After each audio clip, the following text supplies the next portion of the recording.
I hope you've all been satiated with a little helpful dose of caffeine and I'm sure some delicious food. And it is such a joy to be on this stage for a short time, but a good time.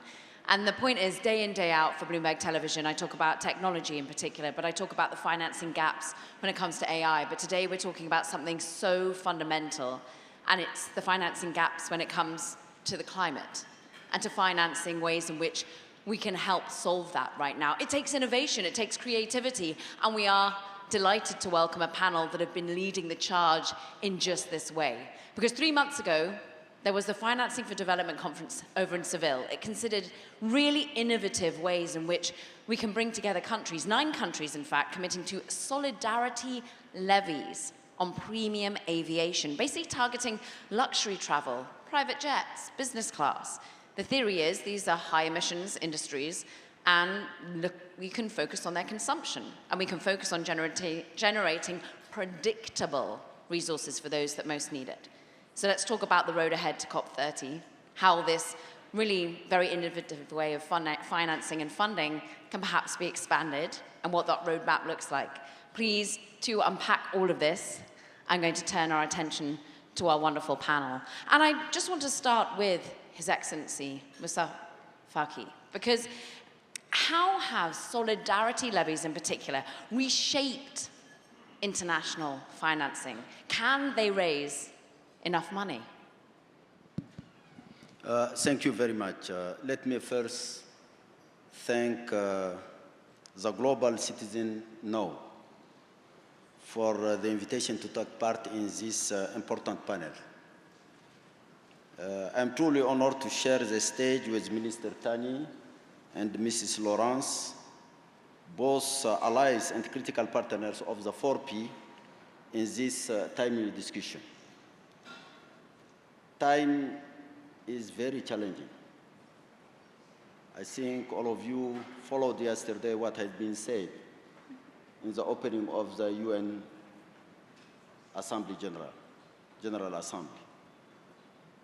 So I think there is a new way maybe to tackle some very, very crucial issues. Yes. Learn about climate change. That's why in June 2023 in Paris have been set the 4P, Pact for Prosperity, People and Planet. So we put in place some task force, and the Global Solidarity Levies Task Force is one of them. We think that this vital coalition which embodies the very principle at the heart of our mission. Progressive and equitable solidarity levies on polluting yet under-taxed sectors remain one of the most promising ways to raise new and additional climate finance. It also permits that polluters pay for the damage they cause. Just bring the microphone out. Yes. So I think with this initiative, I want to thank Ms. Tubiana and others who are working hardly in this field. I think it is a possibility for us to raise money.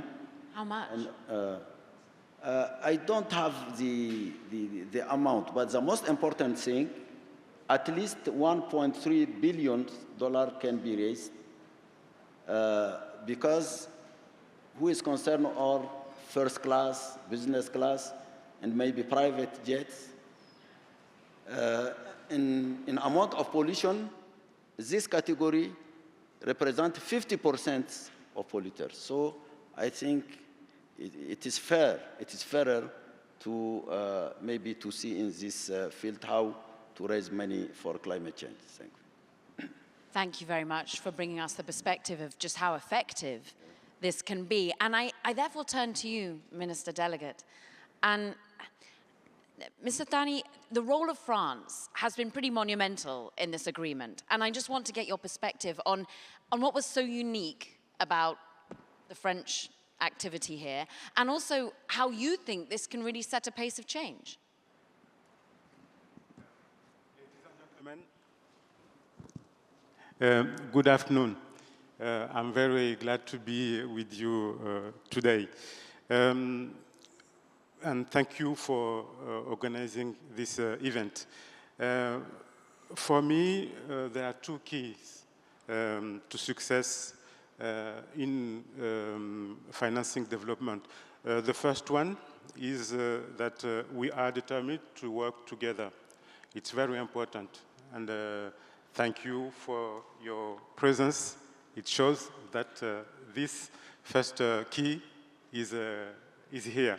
As you know, 2 years ago, President Macron gathered world leaders in Paris for the summit for a new global financial pact. Our message was simple. Let's overcome our divisions and focus on innovations we can build together. From there, the Pact for Prosperity, People and the Planet that Mr. Faki evoked was born. Over 70 countries from all continents and income levels have joined this movement. They have formed coalitions of willing working on various financing solutions, including global solidarity levies. The second key to success is the outstanding technical work that led to the coalition. Since Kenya, Barbados, and France launched the GSL task force at COP28, it conducted extensive work on a large set of potential global levies. I would like to congratulate Laurence Tubiana and her team for this incredible effort to bring clarity, hard data, and rationality to the debate. This led us to choose a levy on premium aviation, an instrument that already proved its effectiveness. Indeed, in France, we introduced an air ticket levy to finance international solidarity 20 years ago. We know it can provide predictable domestic sources of revenue by targeting pollution industries and premium flyers. We also ensure that transitions are fair and equitable. Finally, these levies can change behaviors for the better, creating incentives for more sustainable ways of life. Let's talk about those changing behaviors. Let's talk about the ways in which it innovates on a certain industry, and I would love your perspective here. Of course, Ms. Tubiana, there's a lot of congratulations coming your way in terms of the innovation, but with that innovation comes the persuasion of an industry group, that is the aviation industry group. How have they responded? Because in many ways there has been the argument that they already are trying to innovate in ways to suppress some of their emissions, and this could have some impact on economic growth if we restrain travel. How do you respond to that?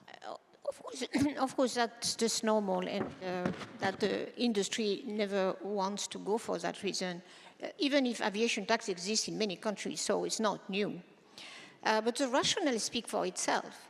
The premium flights, meaning the business class, the first class, and the private jet, have grown enormously since 2021 or 2022 because of the construction of wealth, basically. So, and now there is an element, and I can understand why the industry say, oh, it's bad, we are doing so good thing in Corsia, etc., where in reality the emissions are still growing, and there is no proof that we can really compensate all this emission by offsets.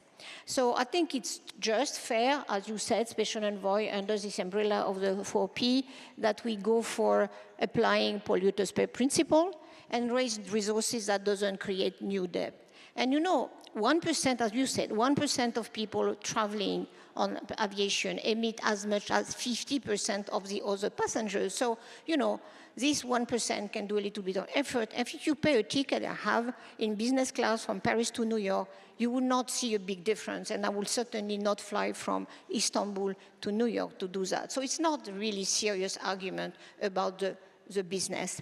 The second element is, so again, it's a national decision.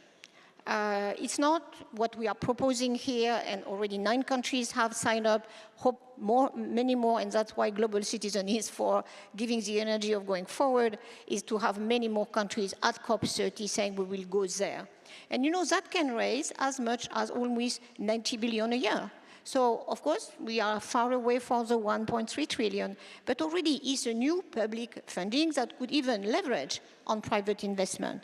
So what I see, it's possible, and you know, when you start this type of thing, well, I know when I was preparing Paris Agreement negotiation, everybody was so pessimistic. This is difficult, but it is not the time to do difficult things. And I can say so, as you have been saying, Minister, and you, Special Envoy.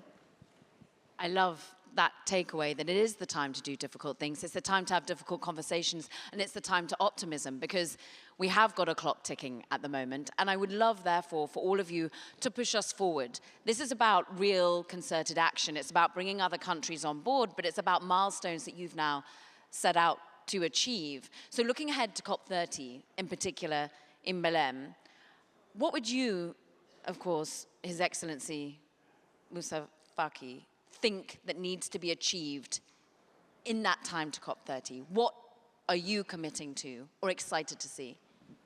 You know, from my own experience as a former chairperson of the African Union Commission, we attended a lot of COPs. In general, the same promises, but not concrete action. I think there is urgency. That's why I think the way to build coalitions with different countries from north, from the south, on crucial issues as debt trap, as how to mobilize concessional resources, how to mobilize private capital, and how to generate innovative source of finance. This is it. Like this Global Solidarity Levies Task Force. So I hope that Belém, as promised, will be the implementation COP. We have a lot of propositions on the table, and we hope the international community will support this proposition. Yes. A time for multilateralism, a time to come together exactly as you have been articulating. So on that, Minister Delegate, are you thinking, let's get specific, what would you like to see by COP30 in terms of new countries signing on, or in terms of new achievements being made from some of those levies that can already be bringing in money? You know, in our journey from Baku to Belém, the crucial milestones was the 4th International Conference on Financing for Development. Last July in Sevilla, we proved that we could still work together to achieve our common sustainable development goals. For the first time, the Sevilla commitment integrated climate finance within the broader development finance track.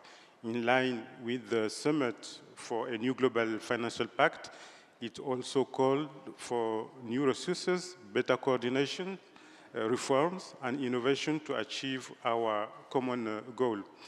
Our responsibility now is to turn the Sevilla commitment into action. And you can count on France to do so. At the national level, we are reforming our international partnerships policy to adapt it to the challenging international context.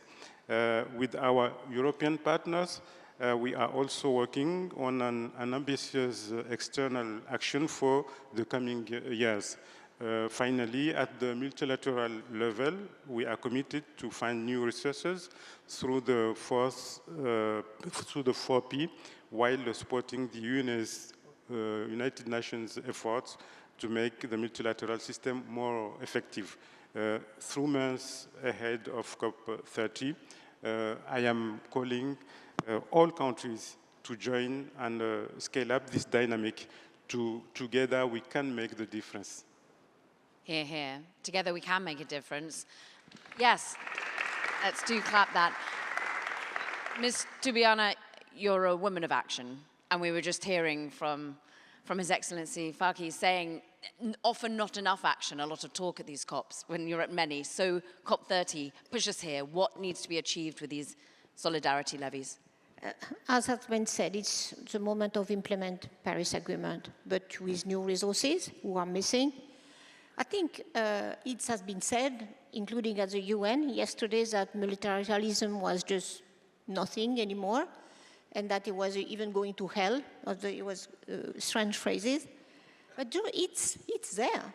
We will have, I hope, an IMO discussion as a shipping international maritime organization, a decision, an historical decision on having a carbon tax on shipping. That's the first time. In Paris 10 years ago, it was absolutely impossible to talk about that. We have seen a deep sea treaty recently in France. So this is not dead. That's why at COP30, I think we need this, and given the state of the world, this world is very, very unequal within countries and between countries. So we need the people that are benefit the most, thanks for them, good for them, that they contribute to the solution that many are impacted by.